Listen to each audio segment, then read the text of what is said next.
अस्सलाम वालेकुम स्टूडेंट्स। कल की क्लास में हम लोगों ने प्रोबेबिलिटी के बारे में जो बेसिक क्वेश्चन थे, ये प्रोबेबिलिटी का जो बेसिक कंसेप्ट था वो हम लोगों ने कर लिया था। उस पर हम लोगों ने थोड़े बहुत क्वेश्चन भी कर लिए थे। उन वो क्वेश्चन जस्ट आपको प्रोबेबिलिटी का आइडिया देने के लिए था, ताकि प्रोबेबिलिटी की आपको थोड़ी बहुत नो हाउ हो जाए कि प्रोबेबिलिटी होती क्या है और बेसिक प्रोबेबिलिटी क्या है। बेसिकली आपके कोर्स में प्रोबेबिलिटी के जो डिस्ट्रीब्यूशंस हैं या प्रोबेबिलिटी रूल्स हैं, उसमें सिर्फ आपके डिस्ट्रीब्यूशंस हैं। तो प्रोबेबिलिटी डिस्ट्रीब्यूशन की तरफ आते हैं। प्रोबेबिलिटी डिस्ट्रीब्यूशन दो किस्म की होती हैं, एक हमारे पास डिस्क्रीट होती हैं, एक हमारे पास कंटिन्यूअस होती हैं। डिस्क्रीट में हमारे पास कौन कौन सी हैं?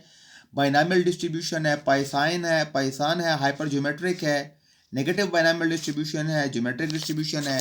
कंटिन्यूअस में बहुत ज़्यादा है, फॉर एग्जांपल यूनिफॉर्म है, गैमा है, एक्सपोनेंशियल है, बीटा है, नॉर्मल है, काई स्क्वायर डिस्ट्रीब्यूशन है और टी डिस्ट्रीब्यूशन है। लेकिन हमने आपके कोर्स में जस्ट 3 डिस्ट्रीब्यूशन है, हमने सिर्फ उन्हीं को स्टडी करना है। कौन कौन सी हैं? हमने एक डिस्क्रीट में बाइनॉमियल को स्टडी करना है, पाइसान को स्टडी करना है और यहाँ से जस्ट सिर्फ नॉर्मल डिस्ट्रीब्यूशन को ही हम लोगों ने स्टडी करना है। मतलब कि हमने इन 3 डिस्ट्रीब्यूशन को फॉलो करना है, इन 3 को हम लोग पढ़ेंगे। अब पहले आ जाए बाइनॉमियल डिस्ट्रीब्यूशन को। बाइनॉमियल जैसे कि उसके नाम से जाहिर है कि इसमें दो आउटकम्स के ऊपर बेस करता है। बाई मीन्स दो, या सक्सेस होगा या फेलियर होगा। ठीक है। अब बाइनॉमियल हम लोग कब किस कंडीशन में यूज करते हैं? देखिए, अगर आप सिंपल प्रोबेबिलिटी की तरफ आए तो सैंपल स्पेस, अगर आप फॉर एग्जांपल अगर काइन को आप एक बार टास्क करते हैं, उसका सैंपल स्पेस आप इजीली बना सकते हैं। काइन को 2 टाइम टास्क करें तब भी उसका आप सैंपल स्पेस इजीली बना सकते हैं। काइन को 3 बार टास्क करें तब भी बन जाएगा। 4 बार टास्क करें किसी हद तक आपसे बन जाएगा। अगर आपको कहा जाए कि काइन को 10 टाइम टास्क करें तो इस सूरत में सैंपल स्पेस बनना आपके लिए इम्पॉसिबल है। ऐसे ही अगर हम डाइस की बात आ जाए, अगर एक डाइस को अगर आपको कहा जाए कि एक डाइस को 10 टाइम रोल्ड किया जाए, 15 टाइम रोल्ड किया जाए, तो 6 आने की प्रोबेबिलिटी, 1 आने की प्रोबेबिलिटी क्या होगी? तो ऐसी सूरत में हमारे पास सैंपल स्पेस बनाना क्वाइट डिफिकल्ट हो जाता है। तो ऐसी सूरत में हमारे पास एक पैक्ट रूल है, एक पैक्ट फार्मूला है, जिसके ज़रिए से हम ऐसे इवेंट्स की प्रोबेबिलिटी को कैलकुलेट कर सकते हैं। क्लियर हो गया? अब पहले आ जाए बाइनॉमियल डिस्ट्रीब्यूशन के ऊपर आ जाए। डेफिनेशन इसकी देखें। If P is the probability of success, मतलब P से मुराद प्रोबेबिलिटी है जिसकी प्रोबेबिलिटी आपने कैलकुलेट करनी है। अगर आपने हेड को सक्सेस लिया है तो अगर आपने हेड की प्रोबेबिलिटी कैलकुलेट करनी है तो हेड आपका सक्सेस होगा। अगर आपने टेल की प्रोबेबिलिटी कैलकुलेट करनी है तो टेल आपका सक्सेस होगा, जो भी है। And Q is equal to 1 minus P. Q 1 से P is the probability of failure मतलब उसके ना आने का चांस इन वन ट्रायल, एक ट्रायल में। If the same trial is repeated n times, अगर एक ट्रायल को, उसी ट्रायल को अगर हम n टाइम रिपीट करें, 1, 5, 3, 7, 8 अप टू 100 जितना भी है, then it is called a binomial distribution. तो उसको हम बाइनॉमियल डिस्ट्रीब्यूशन कहते हैं। लिखते कैसे हैं? क्या फार्मूला है? Probability x is equal to X I N C X. N से मुराद, सी से मुराद कम्बिनेशन है, ठीक है, multiply by p power x और q power n minus X. X की रेंज कहां तक होगी? 0, 1, 2, 3 अप टू n। जितना आपके पास n होगा, x की रेंज आपकी वहीं तक जाएगी। आपको जो भी प्रोबेबिलिटी कैलकुलेट करने के लिए कहेगा, इसी वैल्यू के अंदर ही आपको प्रोबेबिलिटी कैलकुलेट करने के लिए कहेगा। क्लियर हो गया? ओके। इसकी प्रॉपर्टीज की तरफ देख लें। Binomial distribution is a discrete distribution ranging from 0, 1, 2, 3 up to n। Binomial आपके पास डिस्क्रीट डिस्ट्रीब्यूशन है, मतलब कि काउंटेबल वैल्यूज के ऊपर बेस करती है। 0 से स्टार्ट होगी, 0, 1, 2, 3 अप टू n तक, जहां तक भी जाती है। Number 2, it has 2 parameters n and p। याद रखिए, बाइनॉमियल में 2 पैरामीटर्स होते हैं, n और p। आपको n की वैल्यू भी गिवन होगी और आपको p की वैल्यू भी गिवन होगी, तो आप समझ जाएं कि बाइनॉमियल का क्वेश्चन है। द मीन ऑफ, या x बार जो होगा, the mean of the binomial distribution is np and variance of the binomial distribution is npq। Binomial का जो मीन होता है वो np के इक्वल होता है। अगर n और p को आप मल्टीप्लाई करें तो आपके पास बाइनॉमियल के मीन की वैल्यू आ जाएगी। और वेरियंस की वैल्यू कब आएगी? अगर आप npq को करें, n multiply p multiply by q करें। तो इन binomial distribution q plus p is equal to 1। याद रखिए, बाइनॉमियल में जो अगर आप q और p को प्लस करें तो इक्वल टू 1 हो जाएगा। क्लियर? नेक्स्ट है, the mean of the binomial distribution is greater then it's variance. Binomial का जो मीन होगा वो उसके वेरिएंस से हमेशा बड़ा होगा। क्लियर हो गया? ओके, थर्ड देखें next, condition of binomial distribution. Binomial distribution की क्या कंडीशन है, क्या उसकी ऐसी खास बातें हैं जिनको आप बाइनॉमियल डिस्ट्रीब्यूशन कह सकते हो? Number one, binomial distribution has fix trial. Binomial distribution में आपके पास ट्रायल फिक्स होंगे, आपके पास n की वैल्यू फिक्स होगी। Each trial contains two outcome, either success और फेलियर। हर ट्रायल में दो पॉसिबिलिटीज होंगी, या सक्सेस होगा या फेलियर होगा। क्योंकि बाइनॉमियल है तो इसकी दो पॉसिबिलिटीज ही बनेगी। All trials are independent. Binomial में जितने भी ट्रायल्स हैं वो इंडिपेंडेंट होंगे। फॉर एग्जांपल, अगर आप काइन को टास्क करते हैं तो एक बार हेड आ गया तो आप नहीं कह सकते कि दूसरी बार भी हेड आएगा, आप नहीं कह सकते कि थर्ड टाइम भी हेड आएगा। एक बार हेड आना दूसरे बार के हेड आने पर डिपेंड नहीं करता है, इंडिपेंडेंट होते हैं। The probability of success is same for each trial. Her trial के लिए प्रोबेबिलिटी ऑफ सक्सेस आपके पास सेम होगी, कोई चेंजिंग नहीं होगी आपके पास। क्लियर हो गया? ओके, अब इस पे क्वेश्चन देख लें एक। अब देखें, the probability of head in a coin is 1/2। एक कॉइन में जो हेड की प्रोबेबिलिटी है वो 1/2 है। When a coin is flipped 10 times, अब वही बात है, कॉइन को उसने 10 टाइम फ्लिप किया। अब आपके पास सैंपल स्पेस बनाना मुश्किल है 10 कॉइन्स का। Then find the probability of getting, तो इस बात की प्रोबेबिलिटी मालूम करें कि नो हेड आने की प्रोबेबिलिटी मालूम करें, 3 हेड्स आने की प्रोबेबिलिटी मालूम करें, मोर देन 7 हेड्स आने की प्रोबेबिलिटी मालूम करें, और लेस देन 2 हेड्स आने की प्रोबेबिलिटी मालूम करें। अब इस पे गिवन देखें, n इज इक्वल टू 10, ये उसने आपको n की वैल्यू दे दी है जितने नंबर ऑफ ट्रायल थे, और p इज इक्वल टू 1/2, इसको आप सॉल्व करें 0.5 हो गया। चूंकि n और p गिवन है, since the data follows binomial distribution, तो डेटा बाइनॉमियल डिस्ट्रीब्यूशन को फॉलो करता है, तो आपको q जरूरत पड़ेगा। q is equal to 1 minus p, 1/2, ये भी आपके पास 1/2 हो गया, ये आपके पास 0.5 हो गया आपके पास। Now the binomial distribution is probability of x is equal to x है। अब आपने बाइनॉमियल का फार्मूला लगा देना है, NCX p power x multiply by q power n minus x। n से मुराद 10 हो गया, p क्या है 1/2 की पावर x हो गया, और 1/2 की पावर n माइनस। फिलहाल यह भी आपने फार्मूला बना दिया। x कहाँ तक है आपके पास? 0 1 2 3 अप टू 10, जहां तक n जाएगा x की वैल्यू भी आपके पास वहीं तक जाएगी। क्लियर हो गया? अब probability of no head, x is equal, no head से मुराद कोई हेड नहीं है, तो जहां जहां x है वहां वहां आपने 0 पुट करना है। तो करेंगे 10c0, 1/2 की पावर 0, 1/2 की पावर 10 माइनस 0। अब इसको सॉल्व कैसे करेंगे? कैलकुलेटर अगर आपके पास हो तो देखें, कैलकुलेटर में आपके पास ये एक NCR का ऑप्शन होगा। यहाँ पे देखें, बास का ऊपर होगा, बास का बटन के ऊपर होगा। जिनका बटन के ऊपर है तो उसको तो आपने डायरेक्टली प्रेस करना है, और अगर जिनका बटन से बाहर है तो आपने शिफ्ट लगाकर वही वैल्यू प्रेस करनी है। क्लियर हो गया? तो मेरे पास चूंकि बटन के ऊपर है तो मैं क्या करूंगा, NCR, n से मुराद देखिए ये 10। अब पहले आपने क्या करना है, 10 लिखेंगे। ये देखिए आपने 10 लिखा, सॉरी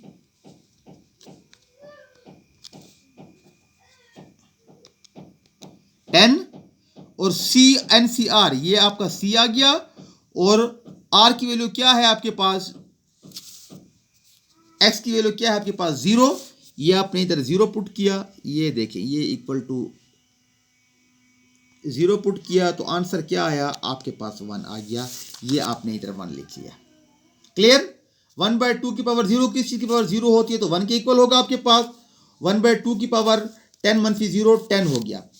1 मल्टीप्लाई बाय 0.5 की पावर 10, अब 0.5 की पावर 10 किसके इक्वल होता है? अब देखें आप, ये देखें, ये 0.5, ये पावर का निशान है जो आपको कैप नजर आ रहा है, ये कैप, ये पावर आपने ये 10 लिख लिया, और जब आप इसको इक्वल करेंगे तो ये आ गया 9.77। मैंने आपको बताया था कि जब इस टाइप की वैल्यू आ जाए तो आपने क्या करना है, शिफ्ट और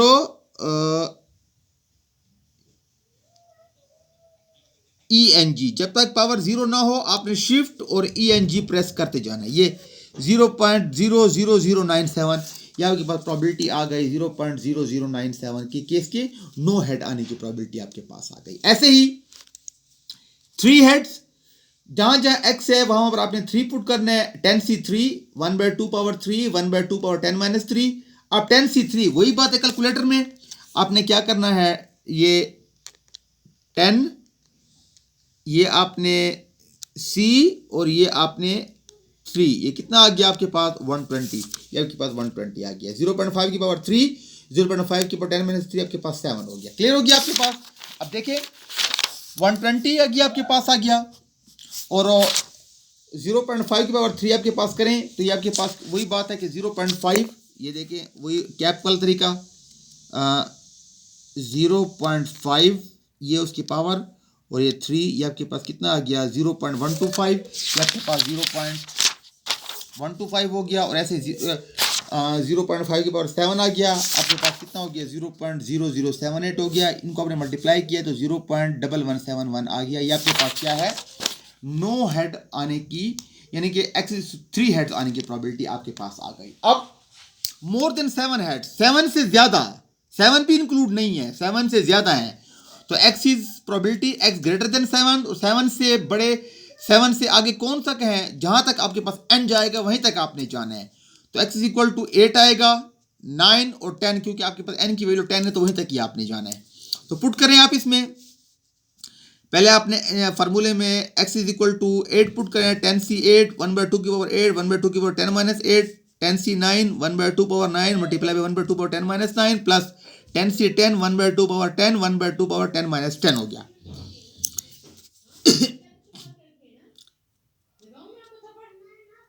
इसको आप कैलकुलेटर से डायरेक्ट सॉल्व करें, आप चाहें तो इसको अलग अलग भी सॉल्व कर सकते हैं स्टेप बाय स्टेप, आप चाहें तो इसको एक ही बार में सॉल्व कर सकते हैं। एक ही बार में कैसे सॉल्व करेंगे, देखिए मैं आपको एक सॉल्व करके दिखाता हूं। ये देखिए 10c8 equal to multiply by bracket start, ये ब्रैकेट का निशान है, कितना आ गया आपके पास 1/2 पावर 8 या 0.5 लिख लें डायरेक्ट, ठीक है, ये ब्रैकेट क्लोज, पावर 8 हो गया, दोबारा ब्रैकेट स्टार्ट, 0.5 पावर क्या हो गया आपके पास 10 में से 8 गया 2 हो गया, और आपने इक्वल टू किया तो कितना आ गया 0.0439 आपके पास आ गया। आप इसको डायरेक्ट भी चाहे सॉल्व कर सकते हैं। क्लियर, यही स्टेप आपने इसके साथ भी किया, इस स्टेप के साथ किया, तीनों को प्लस किया तो 0.0546 आपके पास आंसर आ गया आपके पास। क्लियर हो गया। ऐसे ही लेस देन 2 हेड्स, 2 से कम हेड, 2 भी ना हो, 2 से कम, 2 से कम कौन कौन से हो सकते हैं, 0 1 होगा या 0 होगा, 1 प्लस 0 0, चूंकि आप एक बार ऑलरेडी उसको सॉल्व कर चुके हैं पिछले क्वेश्चन में, यहां पर देखें नो हेड में आप 0 सॉल्व कर चुके हैं तो इसको दोबारा सॉल्व करने की जरूरत नहीं है। इसकी वैल्यू को उठा के आपने एज इट इज यहीं पर जो आप पहले सॉल्व कर लें उसको दोबारा सॉल्व नहीं करना, उसकी वैल्यू को वहीं से उठा के वहां पर पुट कर देना है। Clear, 10c1 1/2 power 1 1/2 power 10 minus 1, इसको सॉल्व करें, 0.0097 दोनों को प्लस किया तो 0.0107 आपके पास लेस देन 2 हेड्स आने की प्रोबेबिलिटी आ गई आपके पास। क्लियर हो गया स्टूडेंट। ओके, नेक्स्ट क्वेश्चन को देखें। ये कहता है let x follow binomial distribution with n is equal to 3 and p is equal to 0.4, calculate probability x is equal to 1, x is equal to -1, probability x is equal to 2, x is equal to 1.5, x is less than or equal to 2। ठीक है, ये आपने probability calculate करनी है। n is equal to 3 आ गया, p is equal to 0.4 आ गया आपके पास।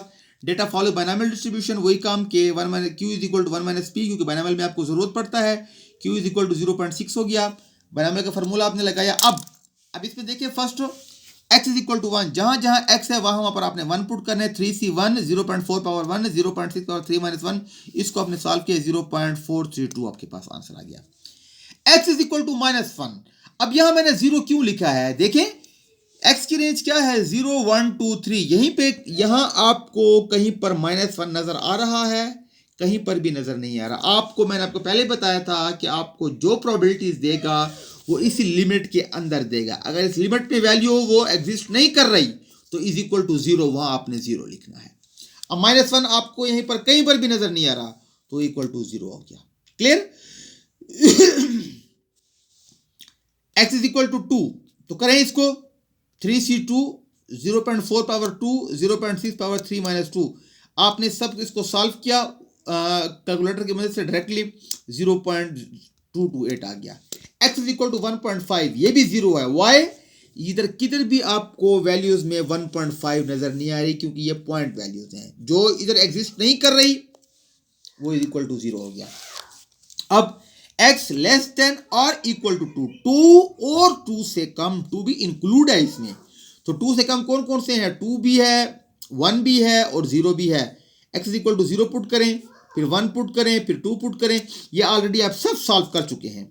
सॉरी, 0 वाला तो आपने सॉल्व नहीं किया, 1 वाला ये आप यहीं पर भी सॉल्व कर चुके हैं और 2 वाला भी आप सॉल्व कर चुके हैं। इसको आप सॉल्व कर लें, इनकी वैल्यूज को आप एज इट इज उठा के यहाँ पर लिख दें। तीनों को सॉल्व किया तो 0.936 आपके पास आंसर आ गया।